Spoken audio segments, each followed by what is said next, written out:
성도를 위한 PT 8번째 생명의 언약 12번째 질문. 사람이 창조되었을 때 하나님이 사람에게 행하신 섭리의 특별한 행위가 무엇입니까? 답. 하나님은 사람을 창조하신 후에 완전한 순종을 조건으로 생명의 언약을 맺으시고 선악을 알게 하는 나무의 열매를 먹는 것을 죽음의 형벌로 금하셨습니다. 내용 설명. 하나님은 그의 영원하시고 완전하신 계획과 목적 가운데 세상을 만드셨습니다. 우리는 그것을 창조의 목적이라고 부를 수 있을 것입니다. 온 세상의 피조물은 창조의 목적대로 살아가며 그 영원하시고 선하신 계획을 이루어드리며 하나님께 영광을 돌려야 합니다. 이와 같이 하나님의 창조의 목적이 하나님께서 지으신 온 세상의 피조물을 통하여 온전히 이루어지는 것이 하나님의 섭리인 것입니다. 그래서 최초의 인류에게 두신 하나님의 섭리는 행위 언약을 근거로 온전히 이루어질 것이었습니다. 즉 창세기 2장 16절 17절에 말씀하신 선악을 알게 하는 나무의 열매를 금하신 말씀이 최초의 사람에게 주신 행위 언약이 된 것입니다. 그리고 사람이 그 언약의 말씀을 순종하지 않으면 약속된 생명을 상실하고 죽음의 형벌을 받아야만 했습니다.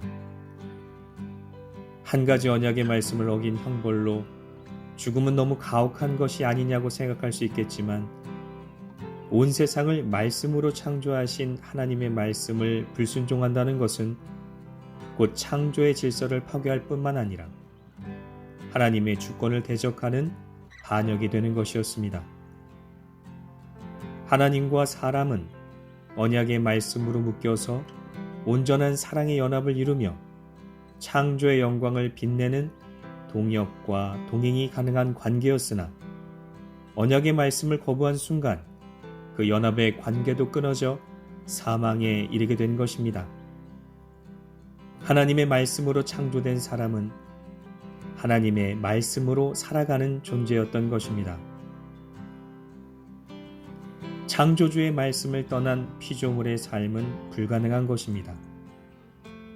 하나님의 생명의 말씀, 그 창조의 말씀을 떠난 피조물의 삶 속엔 오직 사망만이 임하는 것입니다.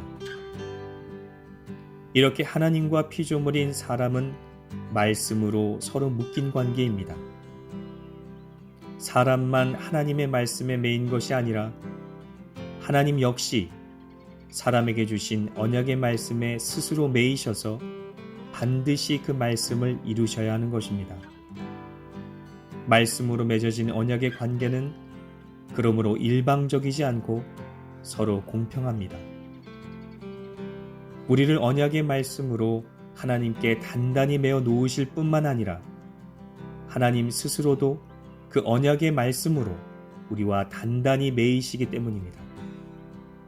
그래서 이렇게 하나님과 하나 될 수 있도록 메어주시는 언약의 말씀은 하나님의 사랑을 이해할 수 있게 도와주며 또한 생명의 근원이 되신 하나님과 온전히 연합된 관계 속에서 누릴 수 있는 영원한 생명을 이해할 수 있도록 도와줍니다.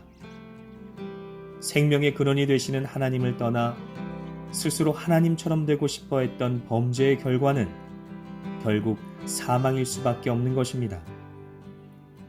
하나님 밖에서 사랑을 경험할 수 없고 하나님을 떠나서 생명을 누릴 수 없습니다.